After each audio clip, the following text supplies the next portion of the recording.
Bom dia, começa agora mais um Bom Dia Jacareí aqui na sua TV Câmara, a TV pública da cidade. Vamos conhecer os resultados da sessão de ontem, em que os vereadores votaram 5 processos, entre eles a manutenção do veto do prefeito, que impede a lei que exigia ambulâncias em parques de diversão na cidade. E a nossa equipe foi ao Jardim Paraíso para conhecer as demandas da população que vive lá no bairro.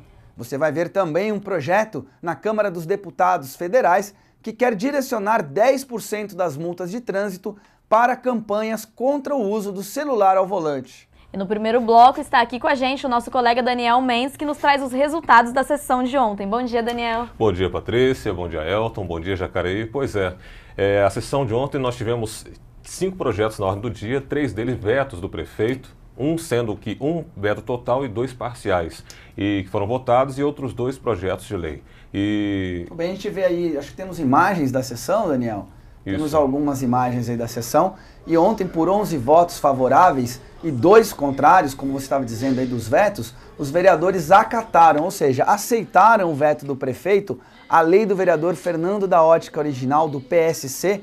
Era a lei que o Fernando apresentou, que obrigava os parques de diversão a manterem ambulância equipada com médico ou a disponibilizarem a apólice de seguro a clientes para cobertura em casos de acidentes.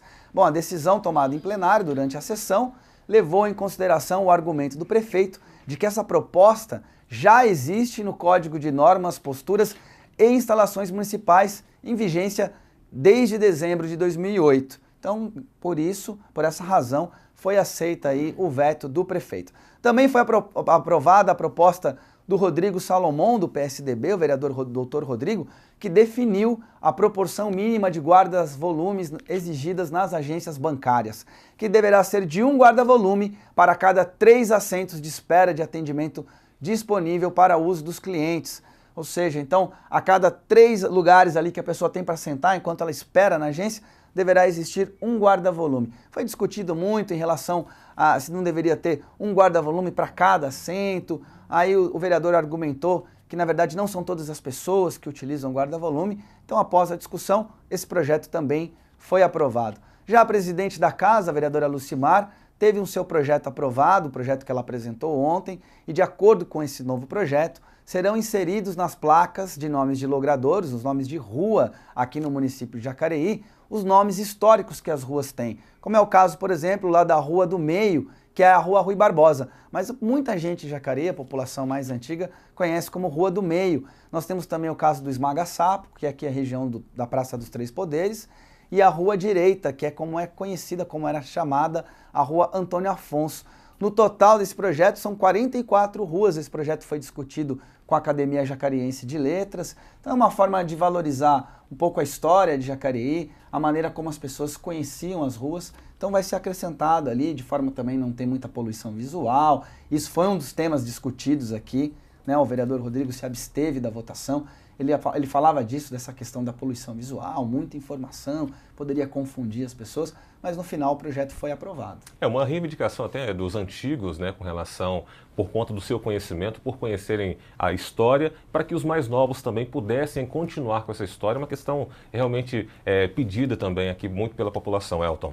E outros 2 vetos parciais do prefeito foram debatidos pelos vereadores. O plenário foi favorável aos vetos a 2 artigos da lei de autoria da vereadora Márcia Santos, do PV, que torna obrigatória a divulgação de medicamentos oferecidos na rede municipal de saúde. Os artigos vetados legislavam sobre aspectos que são de responsabilidade do prefeito. E aí não pode, né, Daniel? Aí não pode. Quando realmente entra no campo do Poder Executivo, somente o Poder Executivo pode enviar esse projeto para cá. Então, dentro da propositura, ou seja, o prefeito ele veta, mas ele pode analisar e pode criar e enviar o projeto via o Poder Executivo. Aí sim, os vereadores vão poder aprovar e o prefeito, então... Muitas vezes a discussão acaba servindo como sugestão ao prefeito para que crie, que legisle sobre o tema que foi debatido, né? Realmente, o vereador tem realmente essa iniciativa de, mesmo que propor um projeto que é de inconstitucionalidade para o vereador, que não pertence ao vereador, mas para trazer a discussão do plenário, para todo mundo avaliar e também para despertar no prefeito e no Poder Executivo de uma forma geral, essa vontade também para poder, e uma visão maior sobre o projeto e a necessidade, e aí o prefeito envia, ele veta e depois ele pode enviar à casa o projeto de lei. Agora, por 7 votos contrários e 6 favoráveis, a Câmara derrubou o veto da lei da vereadora Lucimar Ponciano, do PSDB, que responsabiliza os agentes públicos que não tomassem providências cabíveis sobre a limpeza de terrenos. Isso aí eu queria que você explicasse para mim esse veto, Daniel, desse projeto. É assim, segundo a justificativa do Poder Executivo, do prefeito, esse projeto tem vícios de inconstitucionalidade, ou seja, porque essa questão que nós falamos aqui, a prefeitura deveria propor, porque esse projeto teria que sair do Poder Executivo, porque pertence ali à administração do Poder Executivo. Porém, no entendimento da presidente da Câmara e também do jurídico da Câmara, não pertence ao vereador, porque o vereador tem a responsabilidade de fiscalizar os trabalhos da prefeitura, ou seja, o projeto ele obriga a prefeitura a colocar seus agentes para fiscalizarem. O vereador, ele fiscaliza de que forma? Ele vai até o terreno, ele verifica aquela situação e automaticamente indicando à prefeitura aquele terreno que não foi limpo, a prefeitura tem obrigação de ir até o local e fazer então a autuação.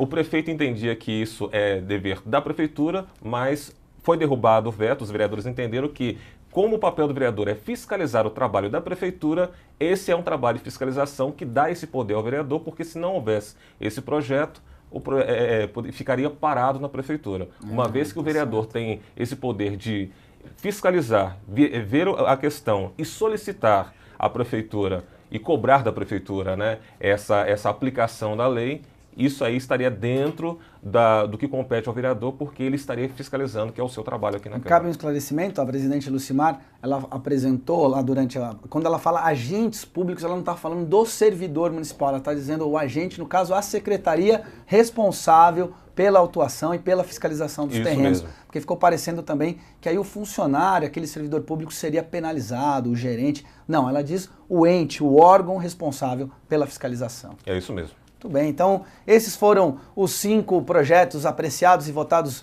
ontem na sessão de Câmara. Você vai acompanhar, você pode entrar no site da Câmara Municipal, lá tem as notícias, as informações, os projetos estão todos disponibilizados lá. Você também pode assistir a reprise da sessão de Câmara ao longo da programação. A nossa programação também está lá disponível no site. E é claro, você acompanha também no YouTube. Você pode ir lá no YouTube e assistir o tema livre do seu vereador, a defesa do projeto. Você pode assistir em vídeos separadamente e se informar sobre o que acontece aqui na Casa Legislativa de Jacareí. E agora é hora de sabermos a previsão do tempo para a nossa cidade nessa quinta e sexta-feira com a Clima Tempo.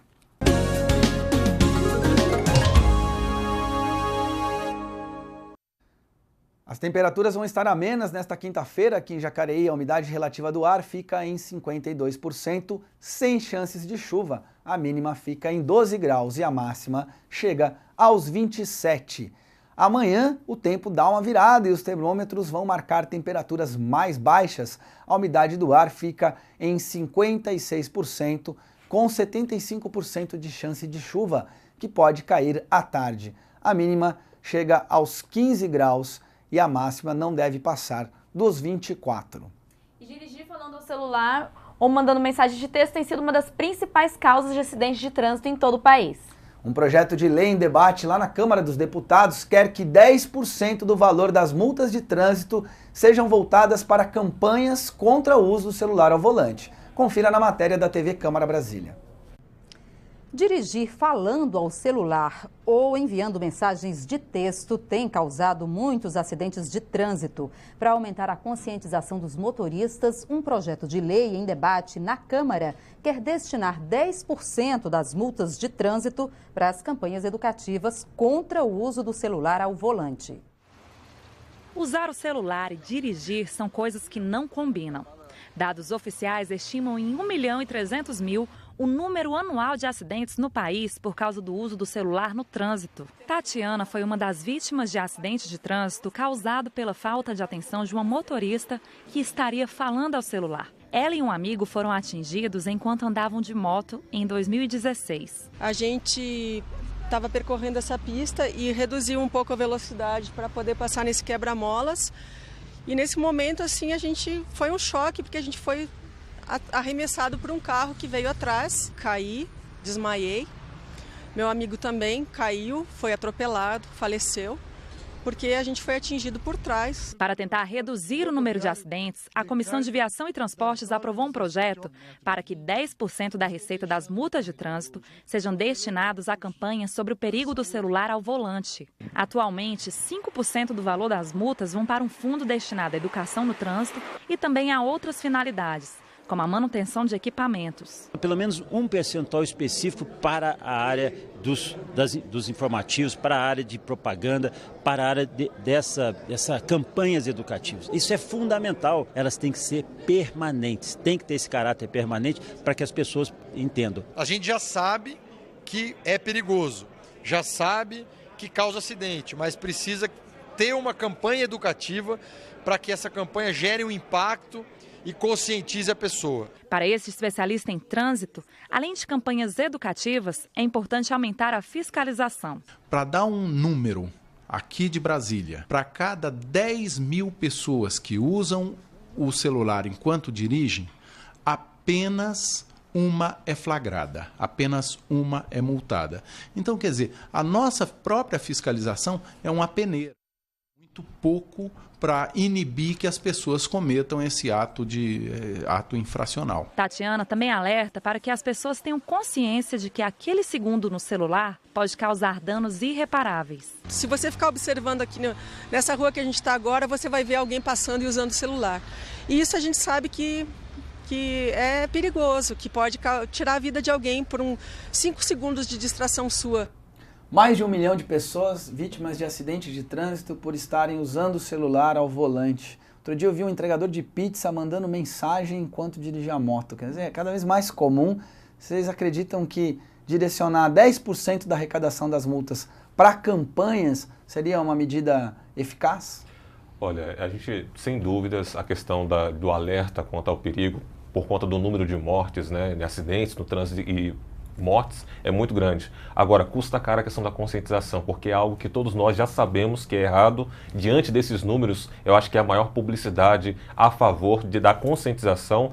Agora, destinar 10% é um pouquinho discutível, Elton, porque só para a gente ter uma noção básica, em Jacareí, dados divulgados recentemente da Secretaria responsável pelas multas aqui na cidade, as multas, o total de multas durante um ano foi de perto de 4 milhões de reais. Imagina 10% disso, seriam 400 mil reais só para uma campanha de conscientização. Seria um dinheiro que poderia ser usado em outra situação, porque já que a gente não tira a necessidade de você informar, né, e de conscientizar, né, o motorista, mas é uma questão de consciência, ou seja, a consciência custando muito mais caro para a população, se porventura tiver que entrar dessa forma, né, 10% do total das multas para trazer a consciência do motorista de algo que nós já temos essa consciência e deveria e deve ser realmente de nossa responsabilidade. Talvez a melhor forma de divulgação seja divulgar os números de acidentes mesmo, né, causados por falar ao celular, né, mais do que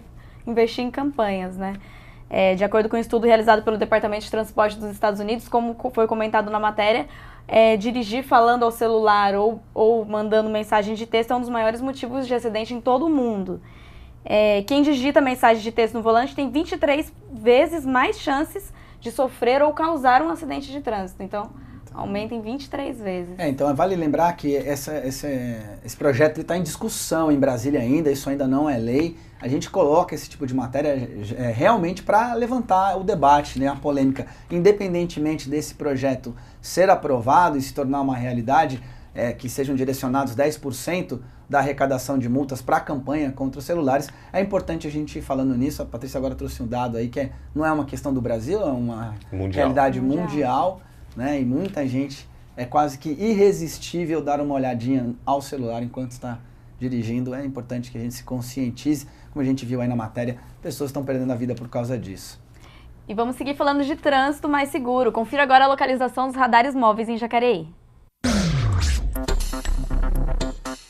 Hoje, quinta-feira, os radares estarão na Rua Bom Jesus, Avenida Ademar Pereira de Barros, Avenida Presidente Humberto Castelo Branco, Avenida São Jorge, Avenida Elmira Martins Moreira e Avenida Lucas Nogueira Garcês. Amanhã, sexta-feira, os radares estarão na Rua Padre Eugênio, Avenida das Letras, Avenida Maria Augusta Fagundes Gomes, Avenida Pensilvânia, Avenida Malek Assad e Rua Tiradentes.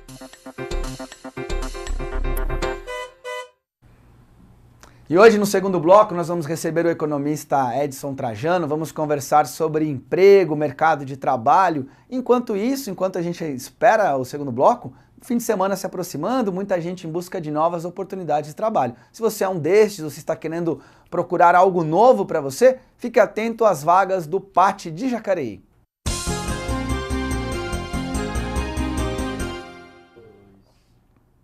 Aí temos no PAT de Jacareí 2 vagas para gerente administrativo.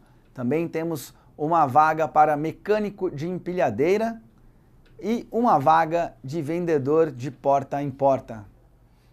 Essas são as vagas disponíveis hoje lá no PAT. O PAT fica no Atende Bem, na Rua Barão de Jacareí, 839, no centro, e funciona de segunda a sexta-feira, das 8 da manhã às 4h30 da tarde. Bom, a TV Câmara Jacareí segue a sua ronda pelos bairros da cidade. Dessa vez, nossa equipe visitou o Jardim Paraíso, um dos bairros mais antigos do município.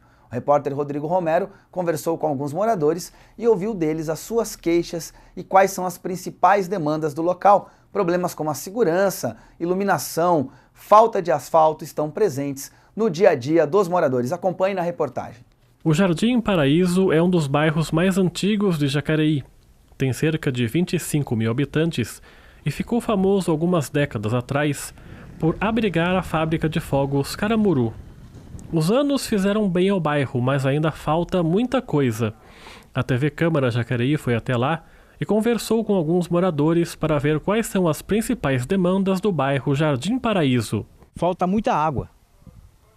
Direto falta água, a gente fica 2, 3 dias sem água. E outra coisa que a gente sente muita falta aqui é essa estrada de terra que lá no Parque Santo Antônio.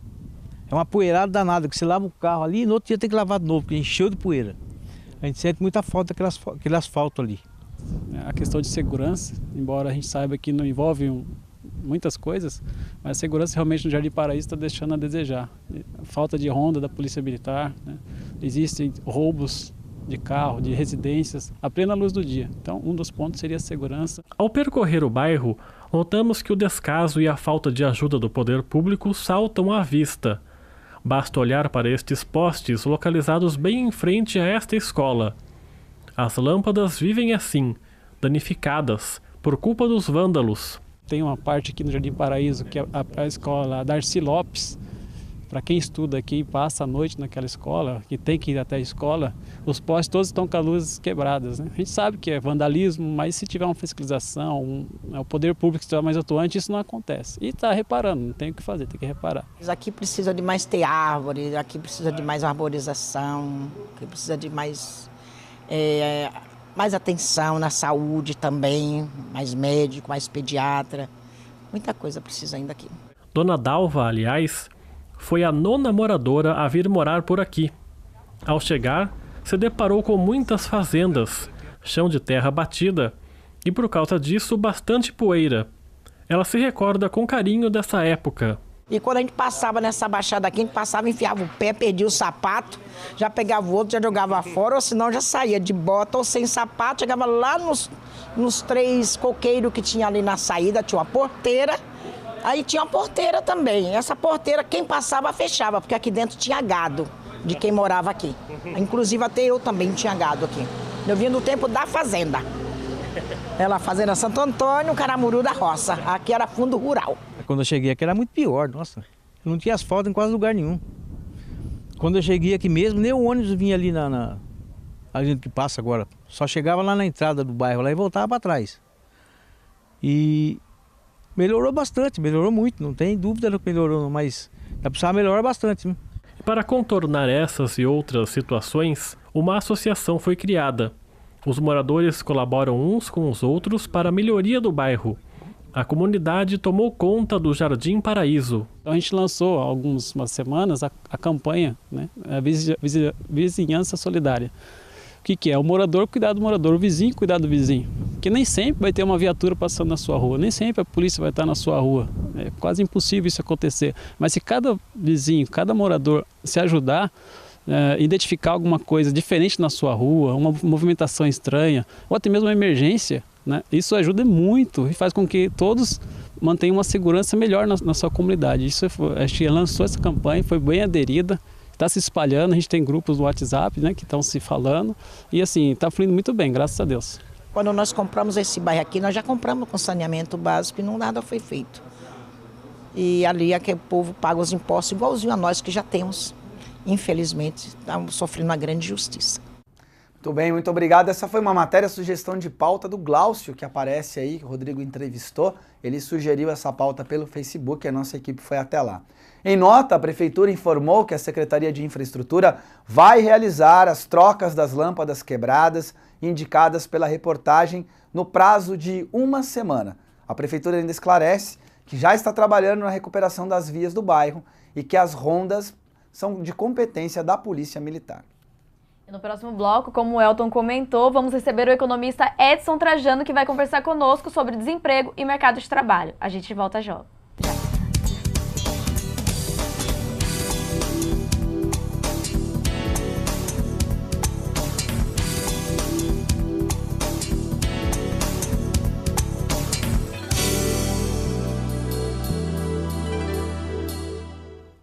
Estamos de volta com Bom Dia Jacareí, conosco o economista Edson Trajano.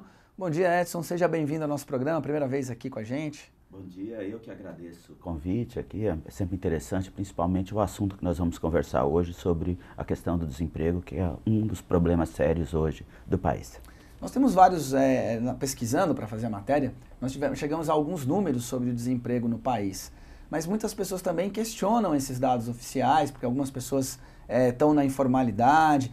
Você confia nesses dados? Qual que é a realidade do desemprego hoje no Brasil? Primeiro que não ocorreu mudança na metodologia das pesquisas em relação aos anos anteriores. Ou seja, se tinha problemas anteriores sobre a forma de medir a taxa de desemprego no país, ela continua no mesmo modelo. O que é concreto é que nós tínhamos uma taxa de desemprego em torno de 5%, agora está em 13%. Ou seja, ocorreu um aumento na taxa de desemprego no país e um aumento no número de desempregados. Então isso é um dado concreto, consequência principalmente da redução das atividades econômicas. A informalidade até cresceu, ou seja, não só ocorreu um aumento do número de pessoas desempregadas no país, mas também reduziu a qualidade do emprego daqueles que estão ocupados. Então aqueles que estão trabalhando hoje estão sofrendo um processo então também de precarização nos postos de trabalho? Aqueles que estão no emprego formal, ocorreu uma redução real dos seus vencimentos, ou seja, o valor do salário não acompanhou a inflação nos últimos 2 anos. Além disso, ocorreu uma precarização com formas outras de contratação que não aquele tradicional emprego com carteira assinada. Isso é preocupante, que isso impacta diretamente na redução dos direitos trabalhistas e principalmente a garantia com outros benefícios. Por exemplo, um deles, o plano médico de saúde privado.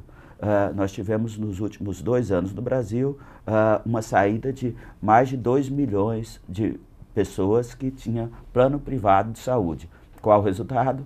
Migraram para a saúde pública. Em uma situação de dificuldades econômicas, piora ainda mais a qualidade do serviço público de saúde. E até o Elton comentou sobre as pesquisas, né? Até para você ajudar a gente a entender como que funcionam essas pesquisas, que eles dizem, né, segundo os dados do IBGE, que 22 milhões de desempregados, nós temos atualmente no Brasil 22 milhões de desempregados, mas de acordo com a pesquisa, 14 milhões estão procurando emprego. A que se deve essa diferença? Esses 8 milhões são as pessoas que não estão procurando emprego são necessariamente desempregados, eles não estão no... A metodologia utilizada pelo IBGE, DIEESE e todos os institutos de pesquisa é sempre assim. Quem é desempregado? É o sujeito que não está trabalhando e efetivamente está procurando trabalho. Agora tem um problema que é o desemprego por desalento. O que é isso? Eu procurei trabalho com muita frequência, e o IBGE procura por trabalho nos últimos 15 dias, mas eu procurei trabalho por um determinado período, como não encontrei, parei de procurar trabalho.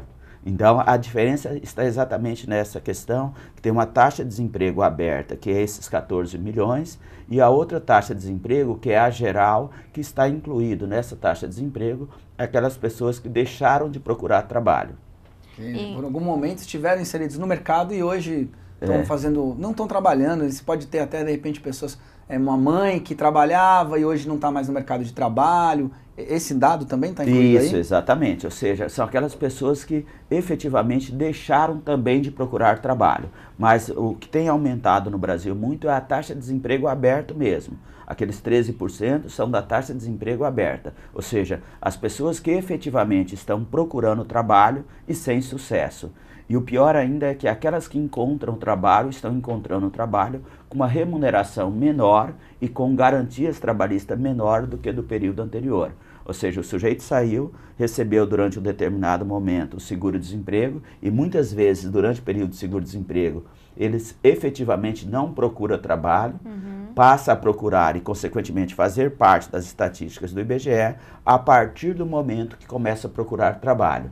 E muitas pessoas esperam o fim do seguro-desemprego para começar a procurar trabalho. Isso é muito preocupante, ou seja, perdeu o emprego no primeiro dia, vamos procurar uma recolocação nova.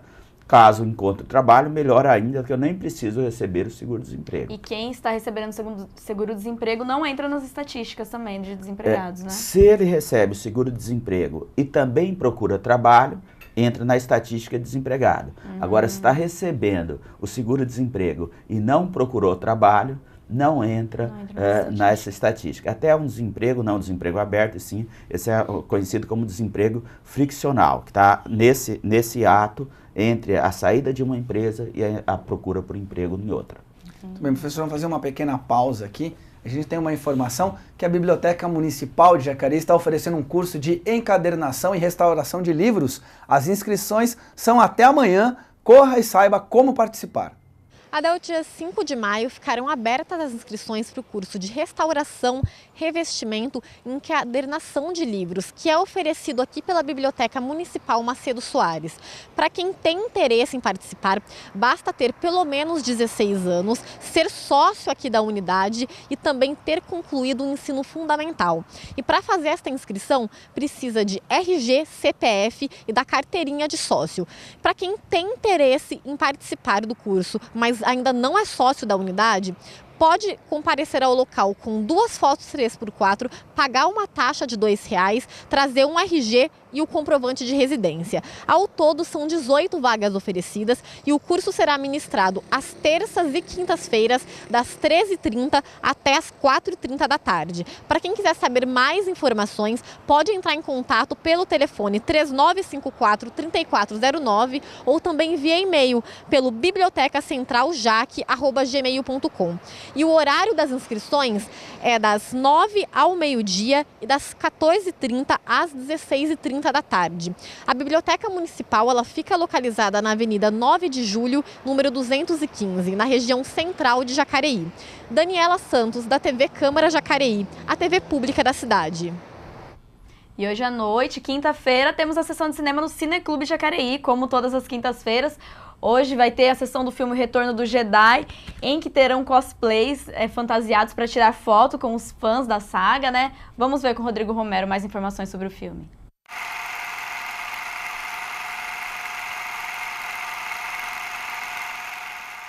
O Cineclube de Jacareí, em parceria com a Fundação Cultural José Maria de Abreu, exibe hoje na Sala Mário Lago o filme O Retorno de Jedi, da cinesérie Guerra nas Estrelas. A produção é de 1983 e ganhou o Oscar de Efeitos Especiais e foi indicado a outras 4 categorias: trilha sonora, direção de arte, mixagem de som e edição de som. Para os fãs, não é preciso muita explicação.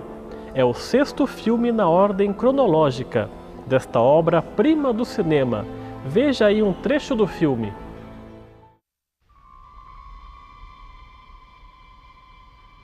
long time ago, in a galaxy far, far away.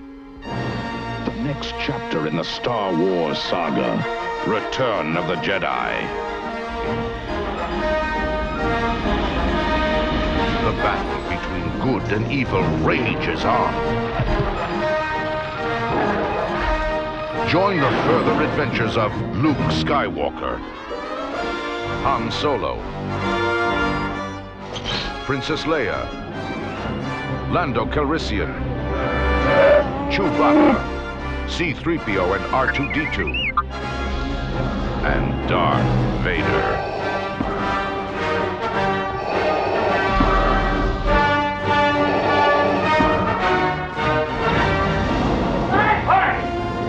A journey to alien worlds. Se você quiser ver este filme, vá hoje à Sala Mário Lago a partir das 7 da noite. A entrada é gratuita. Mais informações no site www.fundaçãocultural.com.br.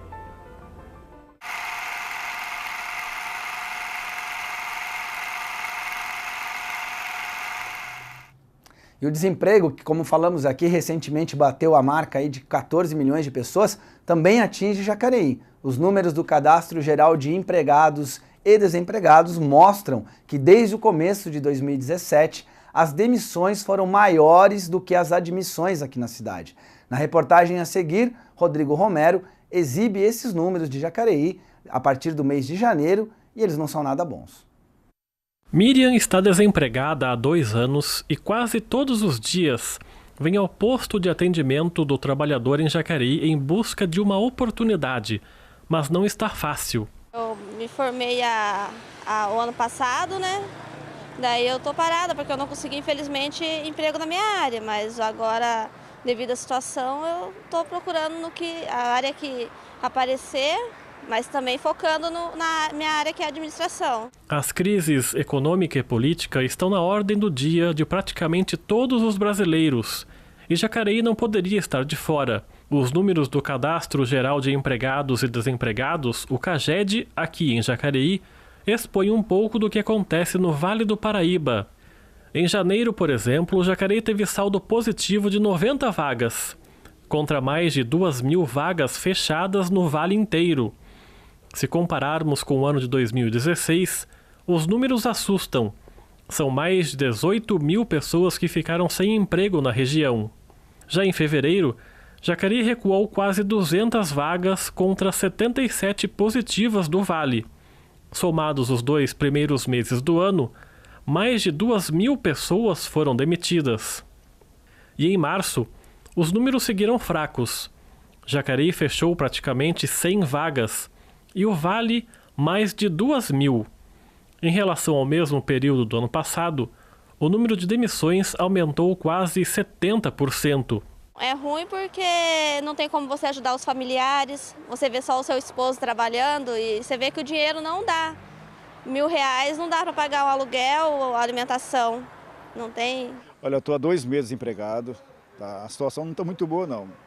A gente fica meio preocupado, a despesa vem, o aluguel está chegando, a conta de luz. Então a gente fica numa situação meio chata, tá? Até psicologicamente mexe um pouco com a gente, né? Ramos como a indústria e comércio são, de acordo com a pesquisa do CAGED, os principais responsáveis tanto por puxar esses números para cima, como levá-los direto para baixo, devido à sua enorme quantidade de funcionários.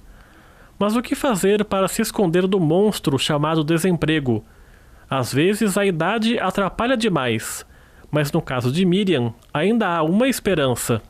Você tem uma bagagem boa, né, uma bagagem excelente de certas funções, né, no mercado, e você põe o seu currículo no mercado, quando chega na hora da entrevista, a impedição é a idade. Quer dizer, isso que eu acho um cúmulo, porque você tem uma bagagem boa, vai fornecer certa experiência para uma empresa, e na hora eles falam que não, você precisa até os 27 anos, até os 30, então isso bloqueia, deixa a gente deprimido, a gente não sabe o que fazer, mas é muito chato mesmo. Eu estou assim, pedindo urgentemente na área de vendas, na área financeira, administração, RH, que é a minha área, Mas agora nada.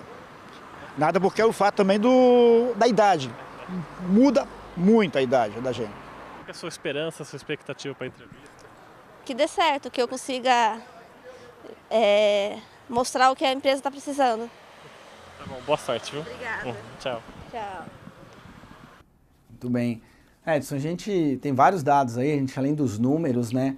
A região do Vale do Paraíba é uma região muito industrial e ela acaba, essa crise do desemprego que a gente está vivendo no país acaba sendo muito visível aqui.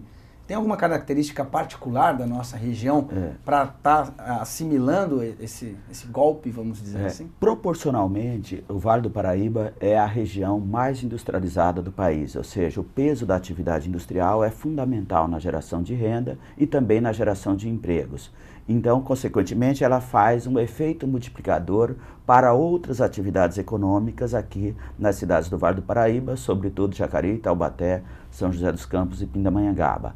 Então, ou seja, essas atividades acabam puxando as demais para baixo.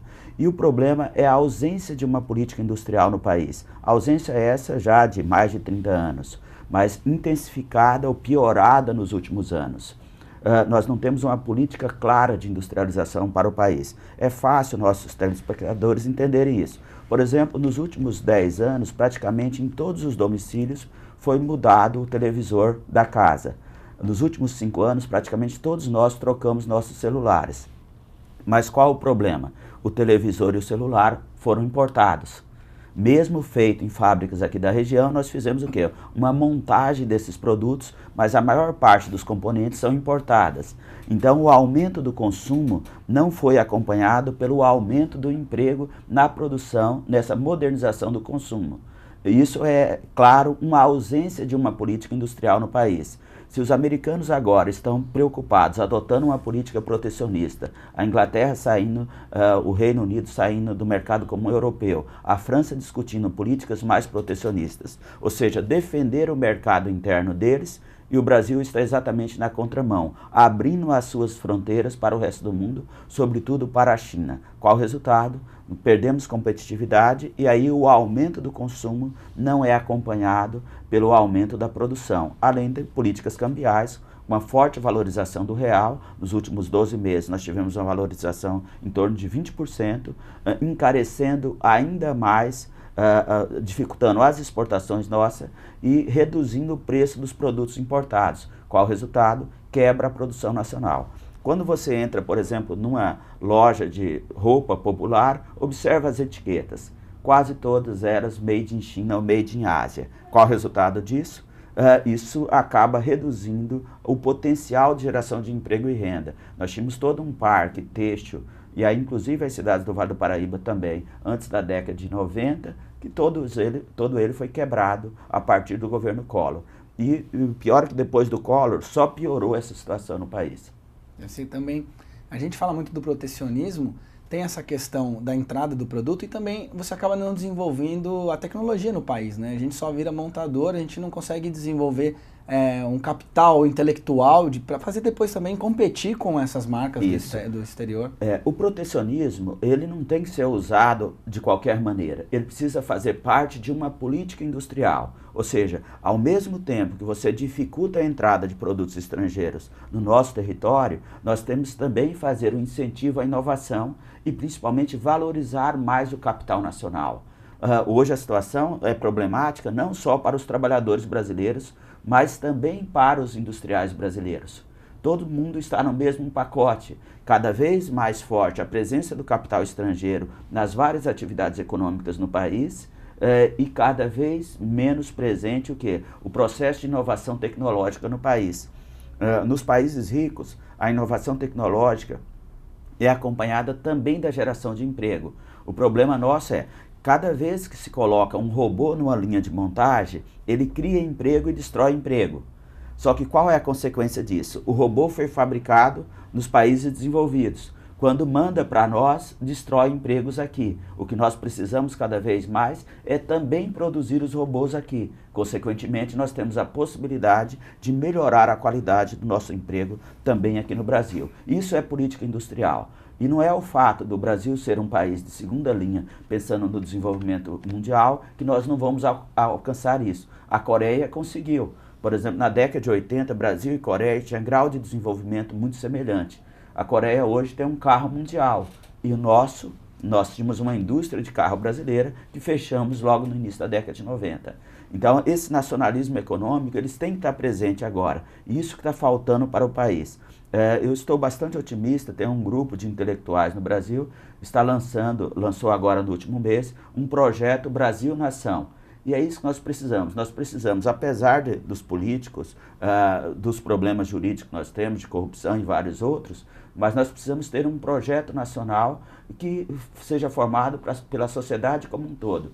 E temos que bater muito de frente ou organizar esse projeto, principalmente a partir da agora, pensando nas eleições de 2018. Porque 2017 já está perdido, eu não vejo muitas alternativas de mudar esse quadro. Mas vamos aproveitar a crise para construir um projeto para o Brasil, para discutir esse projeto em 2018 e, consequentemente, dar um start aí a partir do novo governo de 2019.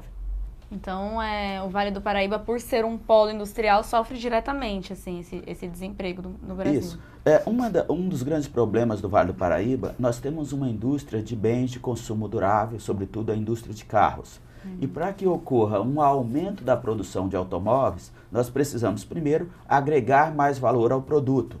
Lembra só a indústria automobilística. Quando foi criado as indústrias do ABC e mesmo Taubaté e São José dos Campos, nós tínhamos muito emprego resultante dessa indústria. Jacareí é uma cidade que recebeu uma montadora recentemente. Qual o resultado? A montadora não gerou os empregos esperados. Por quê?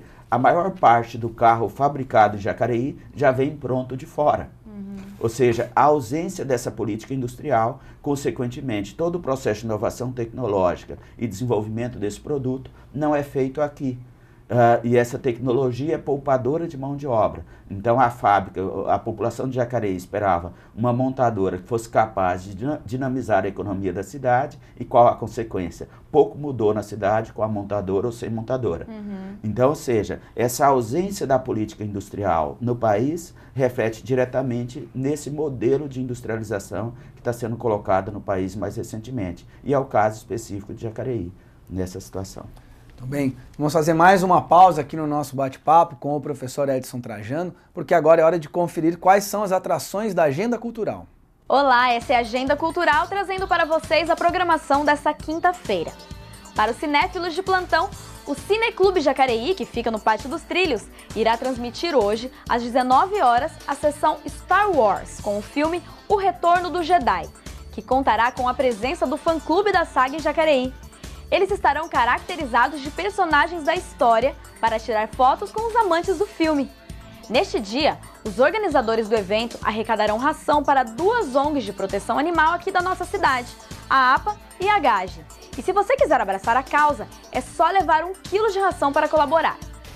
E em São José dos Campos, o SESI irá transmitir a sessão Cine SESI São Paulo pelo Mundo, com o longa de comédia A Vida em Israel, a banda, às 8 horas. O filme foi vencedor do Prêmio da Juventude no Festival de Cannes e você está convidado a assistir. Também em São José dos Campos, às 19h30, o Parque Vicentina Aranha apresentará o Cinema no Parque, com o documentário O Começo da Vida. E após a exibição, haverá uma roda de conversa sobre o tema na Sala de Leitura Reginaldo Poeta. Hoje eu fico por aqui, mas amanhã eu volto com a programação do final de semana. Um beijo! Uma pesquisa realizada pela Confederação Nacional da Indústria e divulgada em fevereiro aponta que 43% para 43% dos brasileiros o desemprego é o principal problema do país. Então, a nossa equipe de reportagem foi às ruas para perguntar também quais são os outros problemas do Brasil na atualidade. Confira no quadro Povo Fala.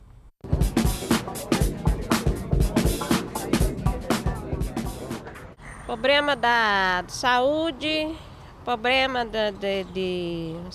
sobre a nova lei que estão querendo agora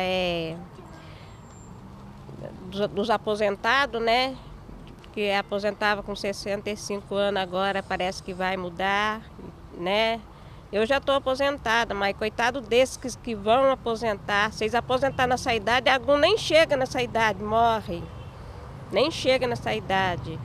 E é uma idade que muitos têm problema, não pode trabalhar mais, tem problema assim de doença, dor de braço, essas coisas. E chegou nos 40 anos para achar emprego, tá difícil. Como é que eles vão batalhar dessa vida assim, desse jeito? É isso que eu acho que o maior problema tá aí, viu? Olha, hoje em dia eu acredito que a maior dificuldade de brasileiro que a gente tem visto aí é a política, né? A nossa política está bastante defasada e bastante complicado para o povo também estar suportando todas essas últimas notícias que nós temos visto por aí, né? Faltando muita coisa para melhorar aí, desemprego, tá? Essa antecipação política agora aí, decidir, né, nossos direitos, né, direito trabalhista, né, enfim, muitas coisas para melhorar nessa parte aí, né. Hoje, corrupção generalizada. Quais são os maiores problemas do Brasil que a senhora identifica? É o desemprego, né? São mais os econômicos, assim, os financeiros, porque teve muita queda na construção civil, tipo, muita roubalheira, e a gente tá não conseguindo emprego, não tá conseguindo serviço, e os que a gente consegue é muito pouco. Eu acho que é mais isso, assim, mais esse tipo, organizar mesmo essas partes de gestão financeira, econômica, não só na construção civil, mas como para toda a população também. Na opinião da senhora, quais são os principais problemas do Brasil na atualidade? Todos. Tem que tirar todo mundo lá de cima, tá tudo ruim. Nem sei dizer para você o que é melhor para o Brasil, não sei. Está no fundo do poço. Você especificamente sentiu os efeitos desse problema econômico ou não? Sim, bastante, bastante. Não só, como eu disse, não só na construção civil, mas como também nos mercados a gente vai. Em qualquer lugar assim que a gente vai, tá bem difícil a situação.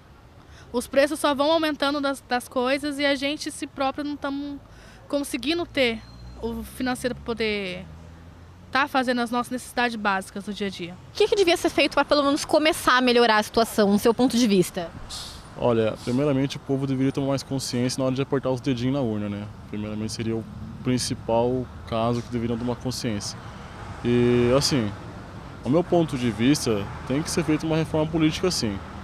Todos esses que estão lá, a gente sabe que a maioria estão todos sujos, né? Então, acho que numa próxima eleição, por exemplo, se as pessoas tomassem consciência dos fatos e não reelegessem ninguém, seria uma maneira de poder renovar essa política, né? Porque a gente fala de renovação, mas sempre coloca os mesmos para poder governar o país, o que não muda em nada, né?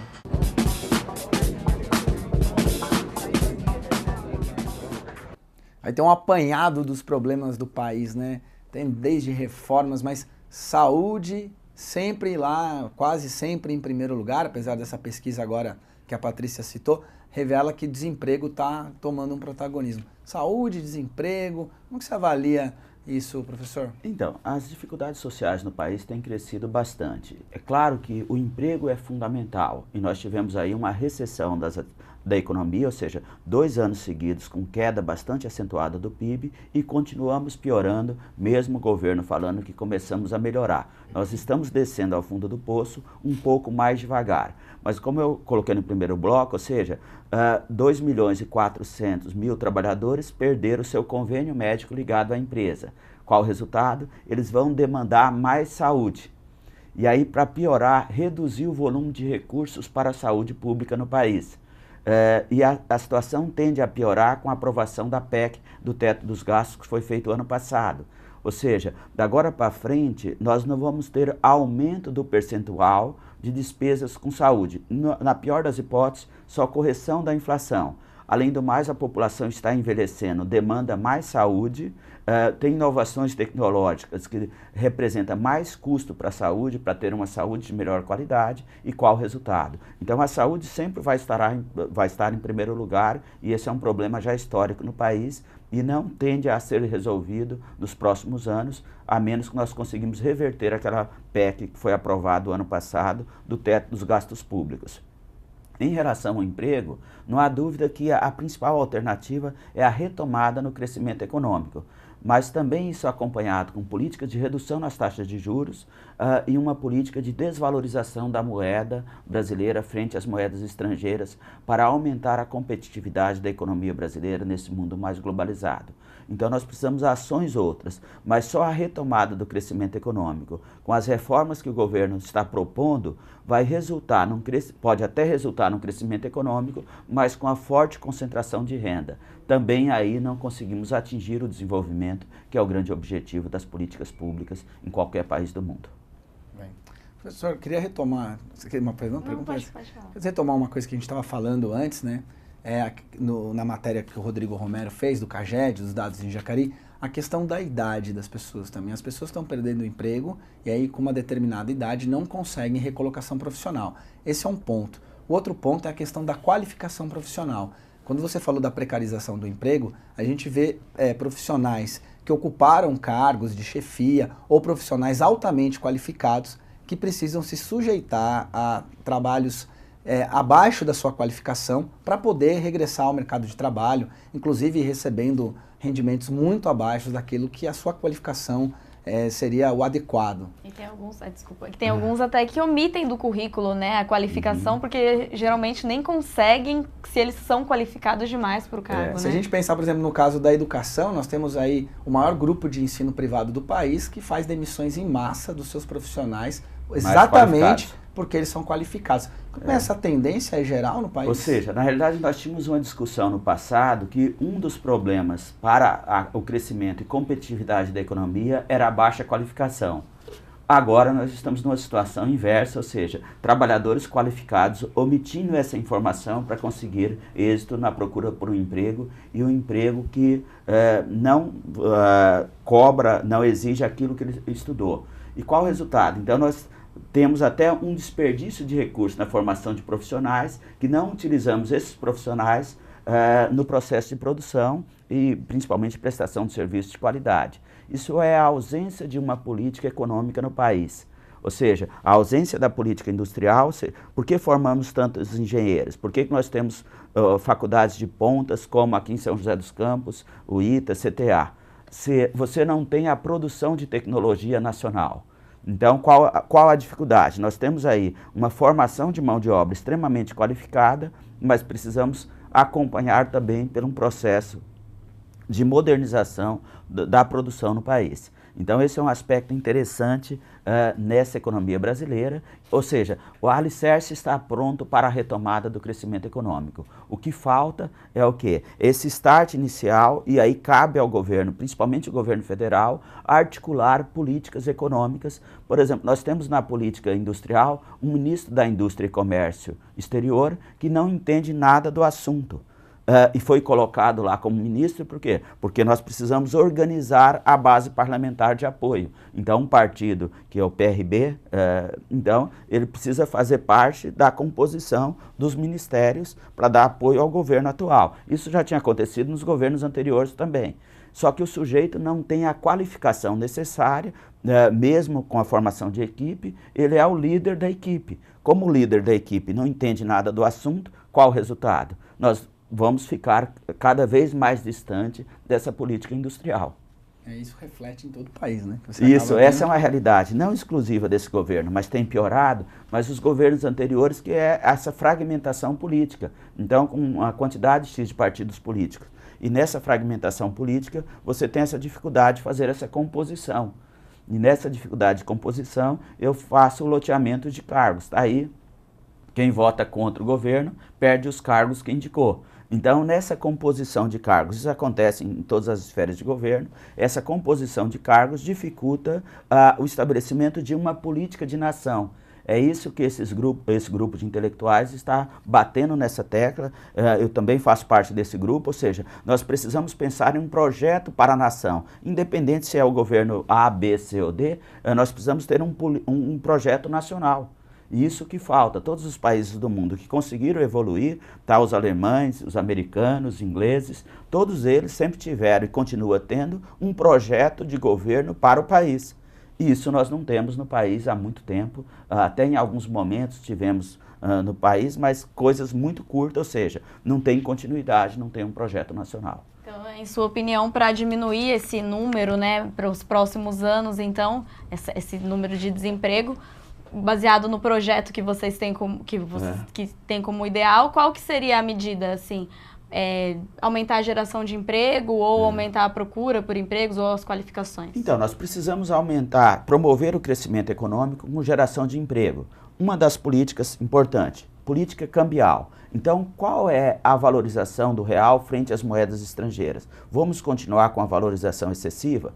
Política de juros. Por que o Brasil tem a maior taxa de juros do mundo entre os países em desenvolvimento? Ou seja, nós temos taxa de juros que é o dobro da Argentina, o dobro da mexicana, o dobro da equatoriana até. Em relação ao resto do mundo, é 3 vezes maior em média do que os países desenvolvidos de médio porte. Entre os países como Estados Unidos, Alemanha, Japão, nossa taxa de juros é pelo menos 20 vezes maior. Com a taxa de juros dessa, só quem ganha?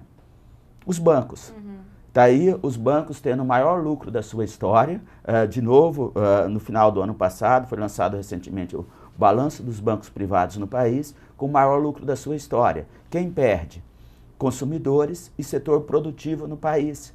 Então, quando falamos de uma política nacional, quem manda nesse país? Essa é uma pergunta que o economista mais brilhante que o Brasil já teve, que foi Celso Furtado, fez lá na década de 50. E lá a resposta já estava lá, o setor internacional e o sistema financeiro brasileiro, associado ao mercado de capital internacional. E o pior é que isso continua até hoje. Ou seja, quem manda no país continua sendo grandes grupos econômicos internacionais e principalmente o setor financeiro. Esses dois continuam ganhando. Ou seja, nós ficamos de pires na mão, mendigando capital internacional. Se nós temos mercado consumidor, mão de obra qualificada, por que não conseguimos produzir para gerar emprego, para atender esse mercado consumidor, com matéria-prima também nós temos locais? Ou seja, todos os fatores de produção estão presentes. Trabalhadores qualificados, matéria-prima, mercado consumidor. E por que isso não acontece? Tem boi na linha, como diz o caipira da minha terra. Então, o que falta nessa história é essa política nacional, uma política de Estado. Ou seja, o Estado brasileiro está a serviço de grupos econômicos que acabam aproveitando disso e determinando a política que interessa a esse grupo, esquecendo o restante da sociedade. Está nesse mesmo pacote de prejudicados os empresários nacionais e os trabalhadores nacionais. E aí ficamos discutindo relação capital-trabalho entre empresários e trabalhadores, sendo que os dois são vítimas dessa ausência de uma política nacional. Precisamos agora, nessa discussão de reforma trabalhista e reforma previdenciária, mostrar que estamos do mesmo lado. Não adianta o sindicato que representa os empresários nacionais, associações que representam esses empresários, discutir com os trabalhadores o que é bom para um lado e ruim para o outro. Todos nós estamos perdendo nessa parada. Não temos que ficar discutindo migalhas. Nós temos condições de ter, de fato, uma política que resolva ou amenize esse problema. Com o crescimento econômico, com o desenvolvimento, que é a melhoria na qualidade de vida do país, nisso não é difícil de fazer. É difícil em função das estruturas políticas que temos. Então, qual é a reforma prioritária que precisa ser discutida no Congresso Nacional? Não é reforma trabalhista, não é reforma previdenciária, e sim reforma política. Só que isso ainda está muito difícil de acontecer. Ou seja, há algumas discussões políticas, mas em coisas tangenciais, como financiamento de campanha, quantidade de como se vai fazer a campanha em 2018, questões de curto prazo e não pensando um país lá para 2030, por exemplo. Muito bem. Professor, muito obrigado pela sua presença aqui, pela sua participação. Não só os bancos estão estourando de ganhar dinheiro, nós também estouramos o nosso tempo aqui. Agradeço a sua presença. Espero contar com o senhor aqui novamente, participando com a gente de alguns dos nossos programas, falando de temas. Eu assisti uma palestra tua sobre dívida pública, fantástico. Vamos ver se a gente consegue trazer aqui para a TV Câmara também. Eu que agradeço o convite, e é fundamental em espaço público como a TV Câmara de Jacareí, condições para fazer esse debate. Então nós temos que fazer essa militância pelo desenvolvimento no país em todas as esferas de governo. Eu peço desculpa por estourar o tempo, mas vamos ter oportunidade para continuar esse bate-papo, que é interessante para mim, pelo menos, quanto pesquisador de economia. Muito bem, muito obrigado. Bom, Bom Dia Jacareí dessa quinta-feira termina aqui. Obrigado pela audiência, obrigado a Eliana Romero, a mãe do nosso grande Rodrigo Romero, a dona Graziela Santos, a dona Antônia e os moradores lá do edifício Mansão do Vale, que sempre colaboram aqui com a gente, passam aqui pela Câmara. O Capucci, que mora lá, sempre é abordado no elevador, sempre tem alguém comentando a nossa programação. E é claro, você que colabora conosco enviando sugestões de pauta, como o Glaucio lá do Jardim Paraíso, TV Câmara foi lá e fez a matéria que ele sugeriu. Você pode participar no facebook.com/TV Câmara Jacareí. Agradeço mais uma vez a Patrícia, o Daniel, ao professor Edson. E lembrando que a reprise do Bom Dia começa daqui a pouco, às 11 horas. Você também pode assistir todos os nossos programas no YouTube, youtube.com/TV Câmara Jacareí, e acompanhar mais notícias no site da Câmara Municipal, www.jacareí.sp.leg.br. Muito obrigado, Patrícia, mais uma vez. Obrigada, Edson. Estreando aqui na nossa bancada, enquanto a nossa querida Cibele Sugano segue em férias. Voltamos amanhã, até lá.